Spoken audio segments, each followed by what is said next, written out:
Greetings to each and all. I'm back again, and you see the title. Celebrate atrocity. It is the American way. This is true. Celebrating atrocity is the American and European imperialistic, to be more specific, way.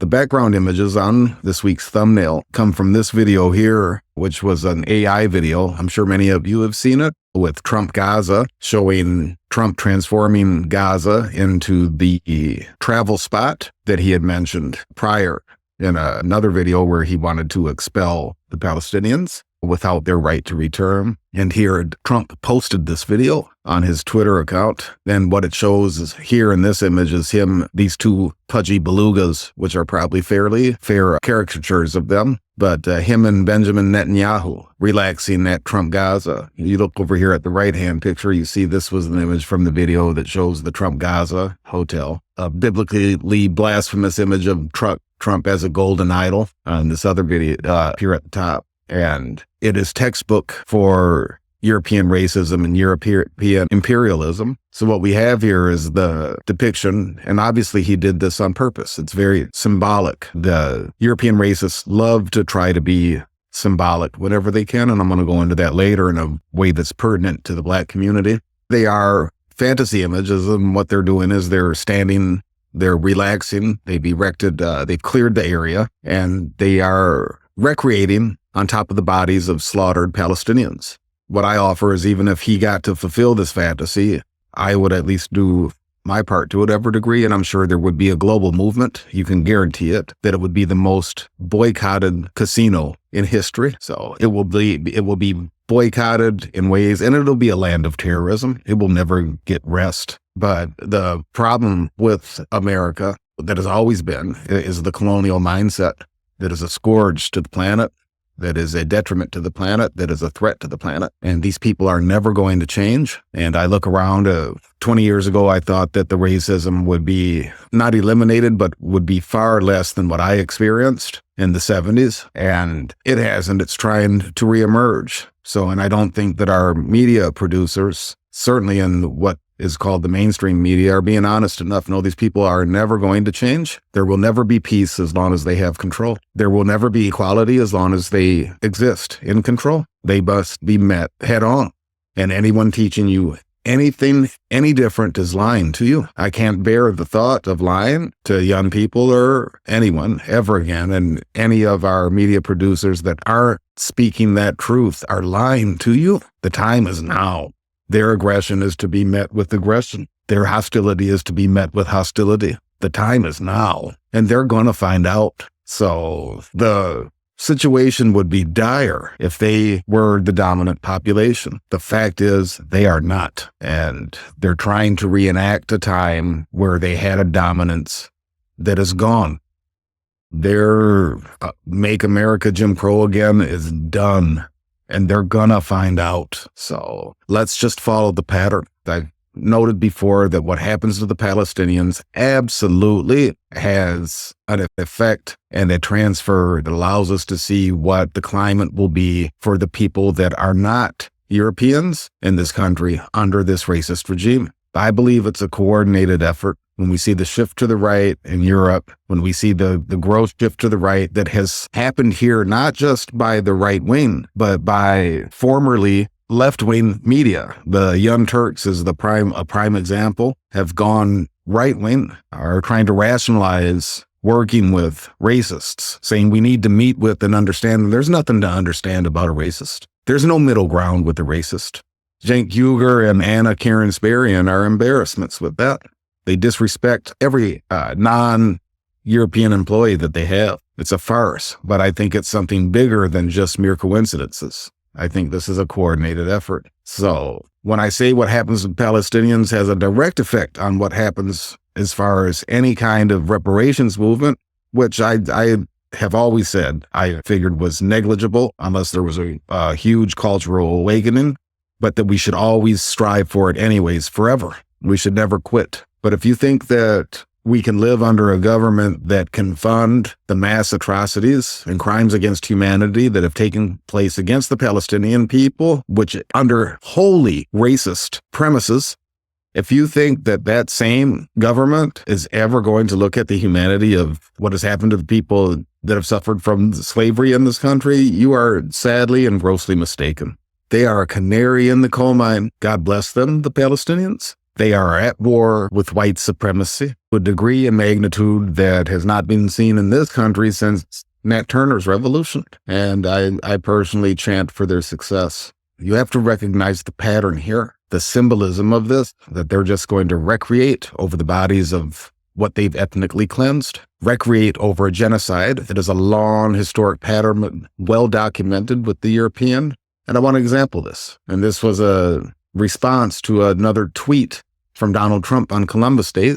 Keep in mind, he knew exactly what he was saying. So I'm going to read the original first. This is Donald Trump. Christopher Columbus's spirit of determination and adventure has provided inspiration to generations of Americans. On Columbus Day, we honor his remarkable accomplishments as a navigator and celebrate his voyage into the unknown expanse of the Atlantic Ocean. Number one, this goes back to European historical amnesia. The unknown expanse? No, the oceans were well navigated by people of color long before the Europeans learned to navigate to the degree they did around the world. I believe with the help of Arabic-speaking cartographers. They wouldn't have been able to do it if it wasn't for the people that they claim to be superior to. In any case, that first reading there is what the European history is. It's a lie. It is a textbook example that goes across the board. Now, here we see the lines across the lies and then a rewriting of the person that reposted Donald Trump's tweet. So let me read the truth, and we can lift this veil on all American history, because all of it, this is what they're fighting against being shown. This is what they're against with the so-called CRT. This is what woke is all about. Before our people allowed European racists to take the term and use it against them, that's just another sign of weakness. In any case, let's look at the honest version of Trump's tweet when we erase the European historical amnesia and shed the light on what it is that they wish to hide about themselves. Christopher Columbus's spirit of rape and mass murder has provided inspiration to generations of white supremacists on Indigenous Peoples Day. Indigenous Peoples Day. I honor his remarkable accomplishments as a homicidal maniac, celebrate his voyage into indigenous lands because my administration hates non-white people. There you have it. What they are trying to do by attacking history, by insisting that people that were enslaved, whose ancestors were enslaved by the people they call their founding fathers, that they insist that we honor them and give them respect. The arrogance is almost unbelievable. No, I reject their so-called founding fathers. I despise them. They were rapists, enslavers, hypocrites, and nothing's going to change about that. People are going to become more and more honest about that as we tell the truth about their history. So here's a fairer assessment. Wanted, Columbus. And we're going back to the Gaza. Think of the Gaza imagery. Wanted for raping several 9 and 10-year-old girls, murder of 8 million Arawaks, while enslaving them, cannibalism, feeding babies to dogs, stealing hundreds of thousands of square kilometers of land, using biological weapons to kill 97 million people, sending 9,000 Native Americans to Europe as slaves. Now, I'd have to fact check some of those claims there, but you get the gist. And the Arawak atrocities are well documented. I read about that a long time ago before I even started college with the People's History of the United States. Here's more honestly. Celebrating Columbus honors genocide, terrorism, rape, murder, theft, and lies. Keep in mind, we're going somewhere here. And this nice woman wore this for Columbus Day. Fact. Columbus was a murderer. Fact, Thomas Jefferson was a rapist. Fact, George Washington owned 123 slaves, and I'm telling you that number is significant within the context of my work. There's a more honest depiction of after the landing on the Mayflower. We're going somewhere here. So let's go to the America's icons. We've seen this before. I've went through some of these images, but I want to reemphasize this. Do not forget this imagery that they use down here of them celebrating and moving on with life over the dead bodies of those that they've genocided. It is the same pattern. Them down here and this here is the same colonialist pattern. Then they want to erect statues to their terrorists. And they are terrorists. They were terrorists. If you're a descendant of slavery in this on this soil in America, these men were terrorists to your ancestors. Terrorists. They were terrorists to the Native Americans. They are terrorists now to the Palestinians. They are terrorists to the Latino people they're removing from the country because they have no more use from exploiting their labor. America is guilty of that. I used a long time ago the analogy of the movie They Live, one of my favorite movies as a youngster. And those are the glasses up there with the name of the Ancestral Productions on the corner of the glasses. But it's showing the truth about Mount Rushmore, which I call Mount Shamemore. And there you have Native Americans that were the real people that should be there, haunting them. Yes, haunting them, haunting that legacy, that myth, that overlay of European historical amnesia. They have no more right to control the narrative, no more. Same applies to the Bible. There's a better look at that. So let's look at Washington. 123 slaves. That's the real Washington. And again, I want you to look at the contrast of this Trump Gaza. It's the same thing. That's the same message that he's giving. We'll just stand over you. We'll sit with our little beluga potbellies and drink lemonade, which I would think a better analogy would be Palestinian blood, and act like you didn't exist. They're not going to get that. There's a better, more honest, religious rendition of Washington. There's your Thomas Jefferson. That's what really went down. He had a whole bunch of biracial children. Fact, Thomas Jefferson raped, enslaved, and enslaved Sally Hemings at the age of 13. They still take people on tours to look at Sally's slave quarters. It's disgusting. It's what they do. It's what they're going to pay for. There's another rendition of Jefferson that I think better insinuates his character or lack thereof. That's what these people are. That's what their pattern is. You look at King Leopold and the atrocities and genocide in Africa, and the people in Belgium still sell chocolate hands because they would cut the hands off of people as punishment, cut the hands off Africans. They still celebrate it. They celebrate it. It's what they do. These people cannot be lived with. There is no coexistence with them in peace. They must be met head on. It's time. Anyone telling anything any different is lying to you. Their lies about history must be met head on. Their lies about Jesus must be met head on. I'm telling you, the Jesus thing is huge, and it's coming. I just saw a video, and Roland Martin gets a lot of disrespect on the internet because of his acquiescence to the Democratic establishment. I get that, but I just saw a 10-minute video of Roland explaining that Jesus wasn't white. When someone like him is just coming all out like that, it's a hint of things to come. It is imperative that we reject these people's version of history. It is imperative that we reject their lie about a white Jesus. It is imperative that we call them on every act of racism, and especially the subtle ones. It is imperative that we come to know their pattern. See, most of our black media is too afraid to talk about the extension of that pattern with these Zionists that control our Congress. That's why you see the African Diaspora Channel, Professor Sometimes Black Truth, Jason Black, Tariq Nasheed. This is just in the small internet universe. And make no mistake, the internet is small.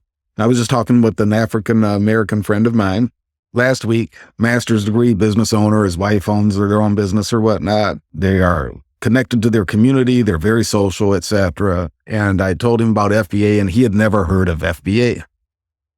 FBA is an internet entity, but they're reaching the younger base. African Diaspora has over 1 million viewers. All of them talk about reparations every week, but they won't talk about the fact that we're never going to get reparations with an Israeli-controlled Congress. Never going to happen. Not that it's likely to happen anyways, but it's definitely not going to happen. If you don't address Zionism, you're not serious, because the Zionists are picking our choices for Congress. Cori Bush and Jamal Bowman, both, regardless of what you have to say negative about them, both of them talked about reparations, and both of them were unseated by AIPAC. So these same people that are committing atrocities against the Palestinians are removing your representatives if they don't bow the knee to them. Who's talking about that? No, they're cowards. They are, in fact, cowards on this subject. The African Diaspora channel just came out with a new channel called Emancipation. How are you going to talk about emancipation? You won't even tell the truth about who your enemy is. Cowards. Cowards. And that's how they maintain control. So here, I told you we were going somewhere. I'm going to keep it brief this week because this speaks enough. There really isn't much more to add. And when I say that their racism must be met head on, I'm not advising anybody crash out. No, absolutely defend yourself. Absolutely arm yourself. Absolutely be ready. I'm talking about knowing their lies and knowing that you can never coexist with these people, ever.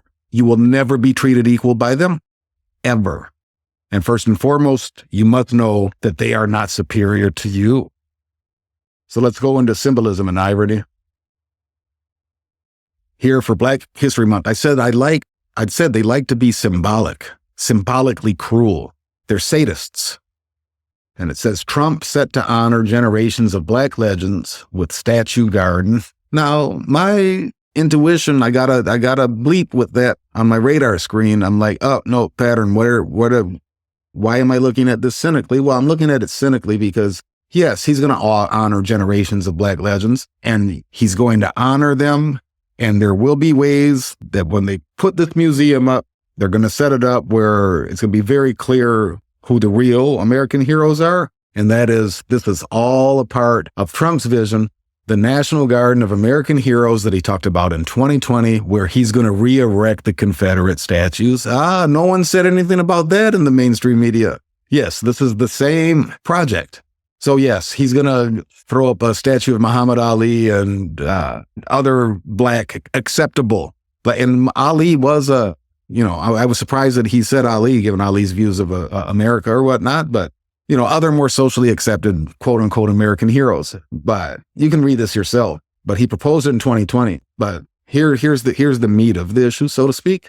Trump's vision for the garden includes the creation of 250 statues depicting notable founding fathers. Founding fathers, but it doesn't end there. Because with that, he's going to go in and he wants to, let's look at this, read the red. Trump described the garden as a response to the practice of removing monuments and memorials to Confederate figures and others. Many such monuments were removed or destroyed in 2020 as part of a response to the George Floyd protests. In his Mount Rushmore speech announcing the proposal, Trump claimed that angry mobs are trying to tear down statues of our founders, deface our most sacred memorials, and unleash a wave of violent crime in our cities, and pledged to build a vast outdoor park that will feature the statues of the greatest Americans to ever live. Yes. So he's doubling down on the Confederate statues. He's saying they're some of the greatest Americans to ever live, and we know that they're enslavers and hypocrites and rapists. You can never have peace with people like this. When you have former left-wing media talking about we have to understand the right, we have to at least talk to them. There's no talking to a racist. No, you confront a racist. You combat a racist. Period. Michelle Obama, when they go low, you go high. No, when they go low, you go lower. That's the only thing they respect. And they're used to acting without consequences, and they're not going to get that anymore. All these gun laws they were insistent on passing, making them more accessible. Black people are armed all over. Believe that. See, they're used to acting without consequence. And as their population continues to fall beyond recovery, these racists are going to find that out more and more. This narrative they want to continue, celebrating racists, anybody not flatly rejecting that is not serious. It's not acceptable to celebrate slave owners. Absolutely not for those that are descendants of the sufferers as enslaved. So they like to work with irony. They like to shake your hand with the right and stab you with the left, or vice versa, however your orientation is. So you think that he didn't know that when he went up and announced that he was going to do this? Black statues. Do you think that they weren't joking on the inside, knowing in his own inner circle? Yeah, wait till they see the new statues of General Lee, etc.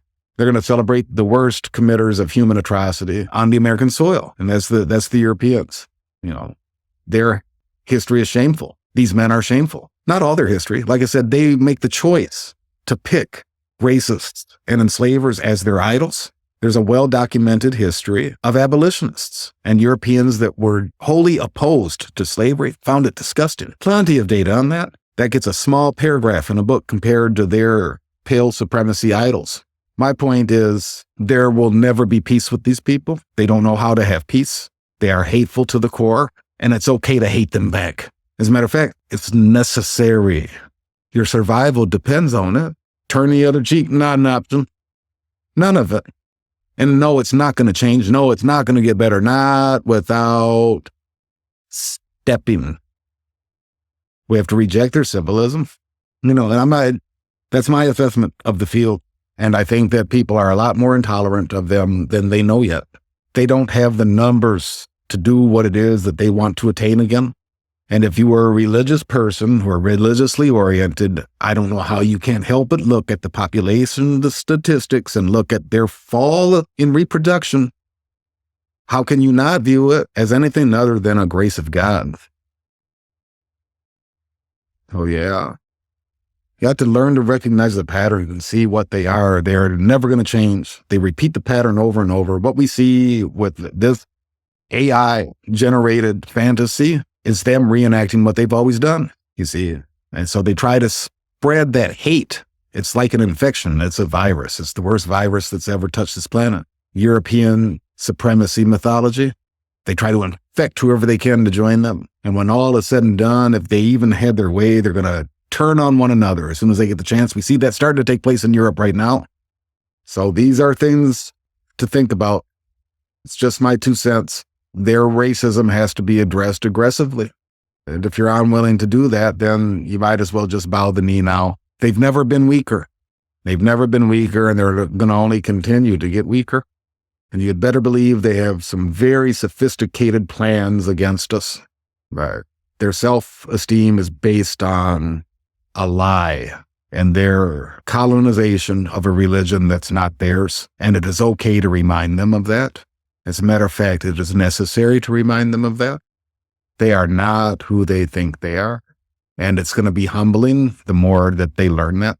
On a quick side note, I want to mention to you give an example of how the European racist has not only historical amnesia, but they're incapable of seeing reality because they're used to people entertaining their self-denial. So you hear I got this thing, call me a liar or shut up. A person wrote in on a couple of my videos, and I cut the pale racists off now because they're not worth listening to. See, I used to argue with them, but if you don't come with something substantive, I'll just erase you because you're irrelevant to me. But here a person accused me on a video, you are a promoter of the Kalergi plan. You just have to come out openly. Everything else is spot on. So the Kalergi plan, if I've saying the name correctly, but it was a half Asian, a biracial Asian European guy. And he's basically just saying that the melanated people of the world are going to take over the planet. I'm giving a brief synopsis. And what I'm saying, whatever the plan is, because the Europeans, pale racists use this as a reference, talking about it, it's a plan for us to be wiped out of existence by other races. No, it's not a plan. You have weak sperm and you're below replacement level, and you don't need a plan to do that. Nature is taking you out. It's not Kalergi. Nature is the dominant genes in nature are what you see as a threat. There's no plan. It's what's happening. It's nature. Here's another comment. Didn't you promote Trump before the elections ended and celebrate his win? This is the person that's watched the video and listened to only what they want to hear. That's what the pale racist always does. Moron. No, I did not promote Trump. And yes, I did celebrate when Kamala lost because she should have tried to do something to stop the war. No, I don't celebrate Trump. I celebrate her loss. And for the record, if Kamala was in office right now, the bombing would still be taking place. Regardless of how callous Trump is at this juncture, there was a ceasefire, and the ceasefire happened immediately. Trump did what Kamala wouldn't have. And because I acknowledge that certainly doesn't mean that I like an overweight Big Mac eating racist. No, I don't think so. I do respect what he's been able to do, and I do think he's a fascinating character. But no, I did not promote Trump. And then here's what their favorite is. They don't want to look at and acknowledge the fact of their colonialist, imperialist, rapist, violent, unmatched, atrocity history, and then they want to talk about what you would do. That's called a straw man, but let's hear it. You would support Black empire if they did everything the colonial empires did. By the way, if Blacks had empires, they had to do some conquering occupation. Shut up. Call me a liar or shut up. That's why not even call me. Prove me a liar about what I've stated or shut up. You can't. Everything I've stated is true about the pale racist, as far as their unmatched history of atrocity, as far as their immorality, as far as their gross penchant for European historical amnesia, about their colonization of the religion in the imagery of the Bible, about the fact that they can't come back and they have no future without melding with the dominant melanated populations of the planet. That's not a Kalergi plan. That's nature. You mad at me? Take it up with God. So I block morons like that, but every once in a while I like to sacrifice them and use them as examples. In any case, there is no stand to take against racism other than a militant one, and the battleground starts at the level of the historical narrative. And we won. We won that one. It's already over. Just enough of us don't know about it. And that's what I humbly try to do here in the shadow ban channel. But all the while just hoping somehow I can be a butterfly that triggers someone with more social influence to take up some of these irrefutable talking points. It are talking points. So, and that's why I'm anti-fascist. You see, that's what the importance is. People caught up in nationalism and all of that. Nah, the only logical option that I see is to be anti-fascists. And what that means is that anyone is welcome to anti-fascism. And then those protected under anti-fascism is anyone, race, creed, color, orientation, anyone attacked by fascists, anti-fascist addressed aggressively. There's no civilized way of dealing with these people. We have to meet them head on, and it starts with the battleground of ideas, of which they've lost already. Not lost, but of which they stand on an edifice of falsity. Falsity and denial across the board, and the documents of history show that irrefutable. They live a lie. And it's time they start being confronted more with their self-lies. Like I said, the one that hurts them the most, that is the most significant, is that lie about God. And you can start with that, the story of Adam and Eve. Science has already showed that. They were Black people. It started with us. I believe it will end with us, the melanated. We're seeing the death throes of these pale devils. Hopefully, the coming generations won't fall into their destructive, greedy, insatiable patterns. But make no mistake, they are weaker than they've ever been since they started their colonizations. It's not a comeback, it's a downfall.